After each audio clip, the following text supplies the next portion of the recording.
just picked up the kids from school. Where are you? Hey, remember that jewelry store where you saw that diamond necklace last year? Yeah, I remember. It was so beautiful, and you said you'd buy it for me. Yeah, well, I'm in that old place right next to it. Cico, znaš ovaj 8. Mart, to je. Da, Miceli, mislim nije da moraš nešto kupiti, ali šta si mi kupio? Ej, jesi vidjela ispred one crvene Ferrari što je parkiran? Ono košno sedište, zatamljena stakla, 18 pelge. Znači, kupio sam ti Karmin iste one crvene boje, Kevin. Dečki, sjećate se one plavuše u školi što su je svi fatali, samo im zagi pipo.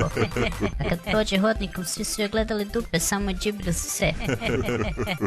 Ja sjećam kad svi momci počeli da puše bijeli Valter, samo je sad plavi. Pogledaj, rođači danas ove devojke, sve vole da jašu konje, samo Jelena Karleuša. I onda kažu da su svi muškarci svinja, samo im je DJ krmak. A nek mi neko objasni oko tih DJ-eva. Prodavnici svi kupuju brašno, samo DJ tjesno.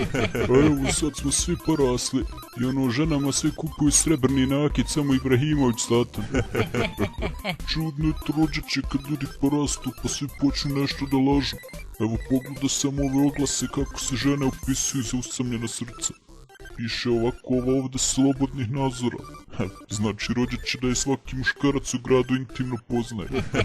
A ova druga, atletskog izgleda. Znači, nema ništa prsa, shvataš me. Idemo treća, zaraznog osmeha. Znači, odmah da je glupa, rođače. Ili ova ovdje, emocionalno stabilna. Znači da se puca prozakom i drugim serativima.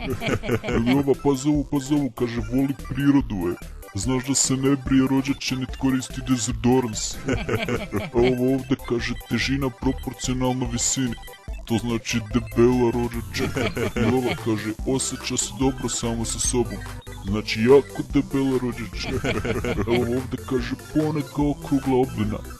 Znači, rođače, da je totalno debela, I ova zadnja, ova najjača, kaže, mlada u srcu, rođače.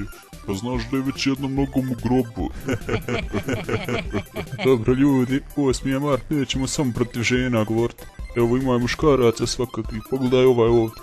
Piše, aktivno se bavi sportom. To sigurno znači ovako, leži po cijeli dan na kauču, čita sportske novosti na phsupersport.com i gleda uživo utakmice na chatfootball.com. Ovaj drugi piše ovako, atletskog izgleda. To znači provodi puno vremena pred ogledalom, divi se sam sebi.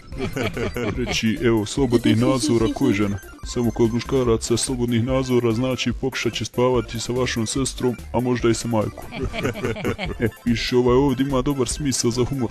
Ima sigurno kad popije jedno 10 piva, onda misli da je zabavan.